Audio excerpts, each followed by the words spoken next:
welcome to Salubrious Skin with Dr. Irene. I will be presenting a 5-part series on everything you need to know about psoriasis, with World Psoriasis Day on the 29th of October. I thought it was a great way to increase awareness on not only the disease, but the various ways it can be managed. If you are someone who is struggling with psoriasis or psoriatic arthritis, or you know of someone struggling, this would be a great series to get them to view, because it'll be a way of understanding that this disease is more than just a skin problem. It's a systemic problem and it needs to be treated in a systemic way. So feel free to share to anyone who you think might benefit from it. So, okay, let's start with my journey, because I've had a very colourful journey with psoriasis, and I think it's a great way to establish the foundation with understanding what the 5-part series is about. So what I encountered and what I found was beneficial, and this may be different for everyone, but it's really about sharing experiences and understanding there's hope and there's things we can do to improve the health of our skin and joints and scalp and so forth. Okay, so it all started when I was 11. I was in Greece. I was on a trip with my mum. It was somewhat stressful for me because I was away from home for 5 weeks. So towards the end of the visit, I noticed that there was some little things on the back of my scalp. They felt dry and itchy, and my mum had a look and said, yeah, there's something there, but didn't really do anything about it. Essentially, it then progressed to my arms, and that's when I went to the GP. He said, it's psoriasis, don't worry about it, I'll give you some cream and it'll go away. And unfortunately, what transpired was it did go away, but then it came back. And eventually it spread to the extent that I needed to go to a dermatologist. The GP referred me on and went down the route of the dermatologist. And in that, I use a cortisone cream and paraffin creams. I was hospitalized twice. First one was in year 11, and basically treatment protocol was tar baths, UV treatment, both A and B then. Then they had UVA. They don't have UVA anymore because they found that it was causing melanoma, which I had at age 21. And that was pretty much it. I was asked to go on Roaccutane, and me and my mum basically decided that wasn't the right thing to do, especially when I had cousins on Roaccutane for acne, and I was a little bit confused as to why I would be on it. So I thought, I'm not going to just go on it for the heck of it. So I decided not to do it. And then my second hospital visit was the day after my year 12 exams. So that was pretty intense. Basically, we're talking about erythrodermic psoriasis. We're talking about a lot of fluid retention around my ankles, very difficult to walk and move freely. Basically, you know, I had to be driven to my exams. I couldn't actually catch transport. I was determined to do my final year exams because I'd spent a lot of work and a lot of effort in getting my assessments done, and I didn't want to just give up at the end. So I really I struggled, but I persevered, and I just didn't want to have to repeat. So that was my motivation. Even though I was in a lot of pain, I was motivated to not have to repeat, and thought, if I can just get through this, then I can spend the next year trying to sort this out and taking time off any further study and really identifying what I need to do. So that was my motivation. So with the second hospital visit, I basically had methotrexate. That was different compared to the previous. Did all the same, the UVA, UVB, the tar baths, the paraffin in the middle of the day, the cortisone morning and night. There was no dietary discussion. I remember there was an episode where I ate pizza from the menu, And I knew deep down it wasn't something that agreed with me. By that time, I really had cut out sugar and dairy and gluten and all those sort of things very consistently because my mum was preparing my meals for me. But this time in particular, I didn't have anything. I was hungry. And so it came before my mum was able to bring something, so I ate it. And the next day my skin was really bad, and I had a visit with 5 dermatologists standing around my bed, 5 or 6 I think it was, and they were scratching their head as to why I suddenly appeared worse when I was actually looking like I was improving. And I said, oh, I ate pizza yesterday. And they said, no, it's absolutely no correlation with food. I said, but I'm kind of stuck in a hospital room. Haven't done anything else. I'm doing everything you're telling me to do. That was the only thing that was different. And they said, no, there's no research that is identifying that what you ate has an impact on your skin. And I said, okay, fair enough. I knew at that point that I needed to do what was right for me. Whether it was what they agree with or not, that was not even relevant, because I was the one suffering. I was the one needing to find answers, and they were going about their day. They had their life. They were enjoying what they were doing, and I wasn't. So it wasn't about me trying to please them or listen to them. I found that that had a huge impact on my skin. And they visibly saw the effect, but that didn't make the correlation. So long story short, basically got discharged after 2 weeks of being in hospital. I was better. And then progressively over the coming weeks, I got worse again. I did continue the methotrexate out of hospital. I did continue the tar baths, the UVB, because UVA is only for hospital stays. It didn't really do the paraffin in the middle of the day because it was challenging, but I definitely did the cortisone morning and night. And within a few weeks, it slowly started coming back. And I was at a loss because I actually felt happy that, okay, maybe this is it. Maybe this is what I found the answer. This methotrexate seems to be working. But unfortunately, it stopped working very abruptly, unknown reason for it.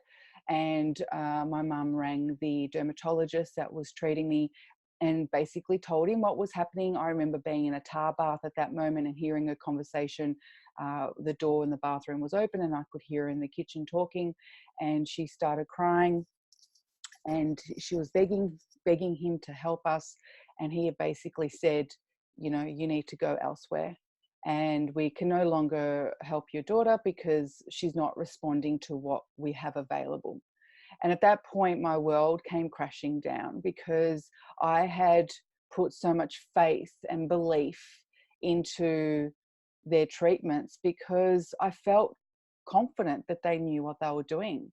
Even though for the past, so that was when I was 18, so the past 7 years, I did dabble in different things. I did try naturopathy, and I think I tried kinesiology at that stage. I did try vitamin therapies, desensitization. So I did go outside the scope of Western medicine, but I somehow would always get really bad, and so bad to the point that not many natural therapies wanted to treat me. They found me too severe, so I needed to go back down the road of the dermatologist. So after this devastating news, I pretty much, my mum and I tried anything that someone suggested, we gave it a go. The one thing I have to say about my mum is that she had no preconceived ideas about anything. She was very open to trying anything, and I think that's what helped me in the long run. She didn't say, we're not going to try that because I don't believe in it, or we're not going to do this because there's no science behind it. She was desperate, as was I, to see some improvement to the skin. So we went to a health farm in Sydney because I'm from Melbourne. So I went to Sydney and basically did a 10-day water fast, which I, after 5 days, stopped because I almost fainted in the shower. I wasn't feeling great. I was feeling very sick. The pain in my body was quite intense because the psoriasis was quite bad. While we were there, someone had told my mum, you've got to do colonic irrigations. There's someone in Ballarat, give that a go. So we left the health farm, went to give these colonic irrigations a go.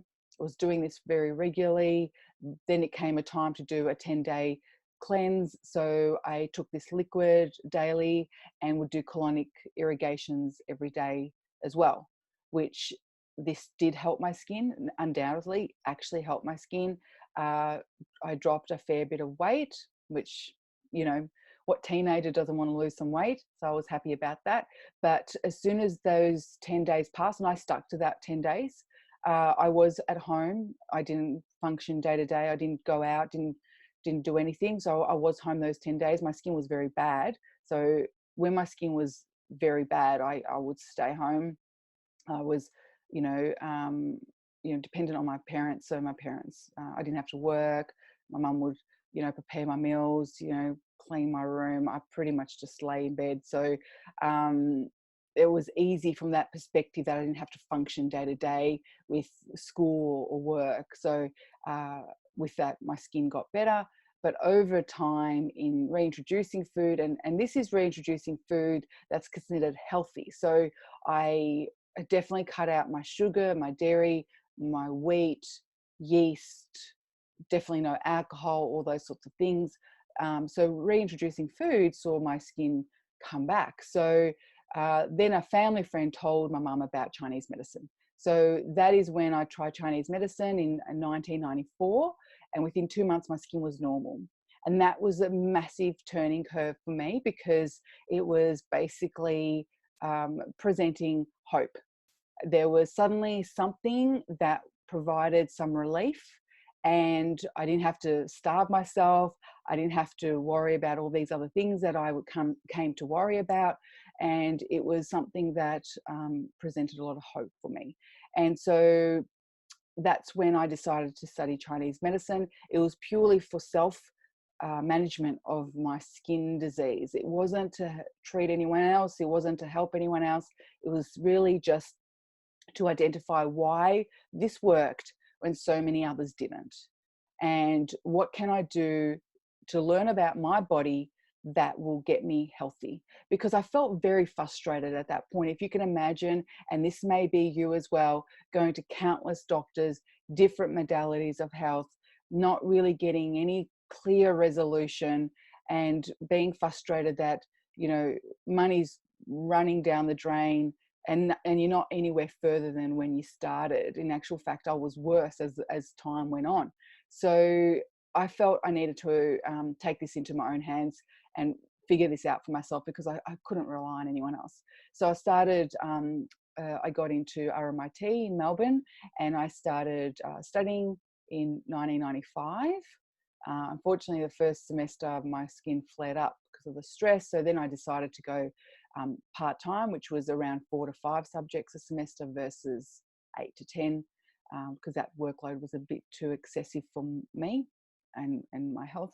And so then I graduated in 2002 and realized that there was a lot of people struggling just as I was. So I think the biggest thing that I realized was that there's a lot of other people also struggling. It's not just me.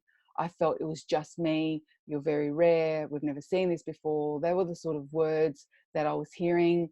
You need to accept this. This is your life. And if you tell a teenager this is how they're going to be for the rest of their life, which could be 50 years, 60 years, there is no desire to exist anymore. And that's how I felt. I didn't want to be on this planet with this illness. What sort of quality of life is that? That I'm in my parents' bedroom, in their house for the rest of my life. That doesn't give me any hope. That didn't give me any resolution. And so obviously those thoughts that I don't want to be in this body anymore, I don't want to be on this planet anymore, definitely plagued me, especially when I was 18, more so before I tried the Chinese medicine. And the only reason why I didn't proceed with all that was my faith. And that's one thing I want to say, if any parents are listening, or if anyone's listening to this who has a loved one struggling, and I don't want to bring this into your thought process, but if someone is so at their wits' end that they don't want to be here anymore, the last thing they're thinking about is you and how you're going to deal with it.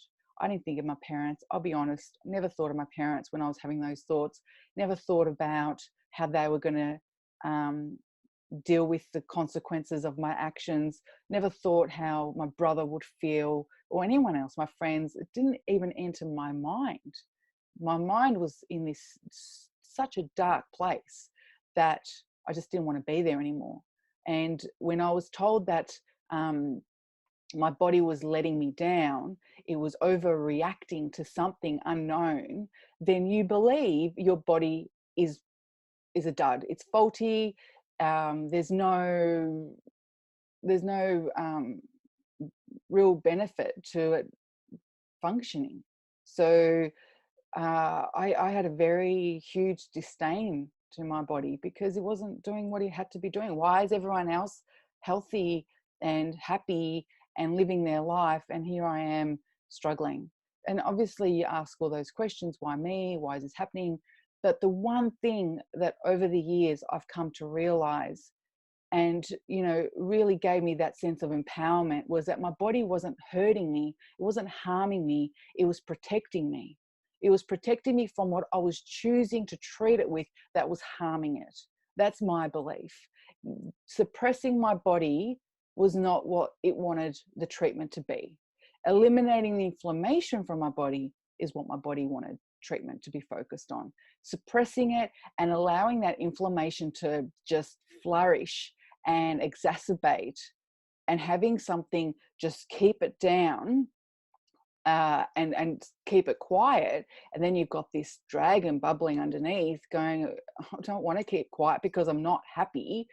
And then one day you get that explosive reaction.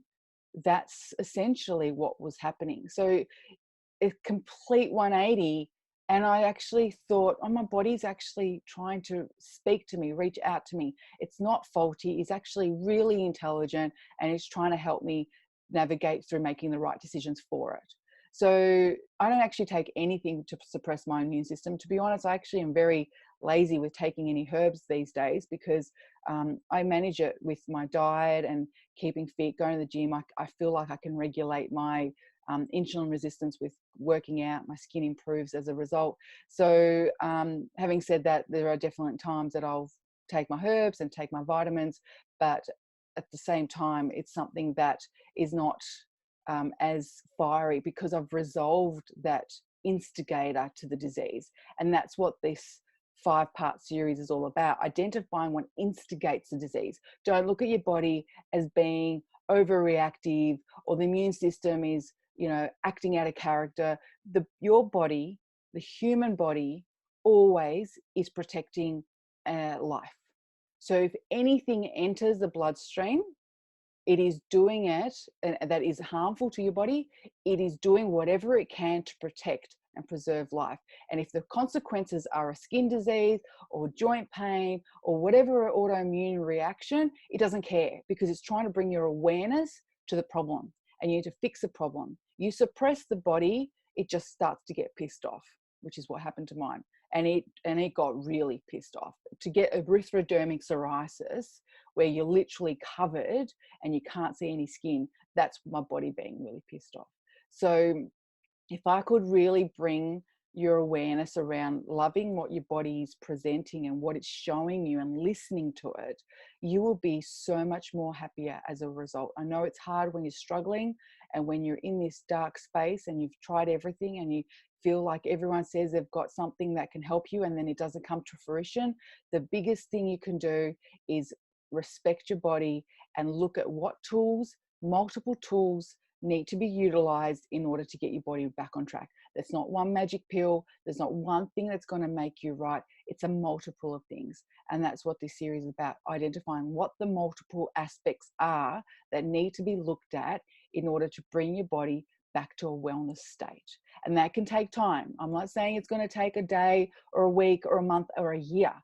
You know, I graduated in 2002. We're 2019. I'm still learning about my body. I'm still changing things up and figuring it out. You know, it's not ever going to end. It's just a matter of identifying what you need to do and be comfortable in the fact that this challenge is what is bringing you a lot of information that you can use later on to be healthy and happy. Okay, so I wanted to also mention that regardless of whether you've got a few spots or whether you're covered like I was, this information is necessary for all aspects, all intensities, because it's something if I have a patient come in and they've got just a few plaques, or if they've got glutate, or if they've got, you know, mass coverage, I'm not going to treat them any different. I'm going to look at their diet, look at their lifestyle, what they're doing, what's triggering it, what sort of inflammation are we talking about that's there, how can we resolve it, how can we get rid of it. So whether it's a few spots or full body coverage, the pain is the same. You can't differentiate. The person who's just got a few spots is just as sad as the person who's got lots of areas affected. You can't go, oh, you shouldn't be upset because you've only got a few spots. Well, that person is upset. I was upset when I had just a few spots on my arms. That was upsetting. And when it started to grow and you know, get worse, that was upsetting. So this is for everyone. It's not for someone who's only really severe like I was. Even if you just got a few spots, that's necessary for you to listen to and take upon what you need to do to change things in your life. Okay, so I would love for you to join me on this journey. If you have any questions at all during this 5-part series, email me at info@salubre.com.au.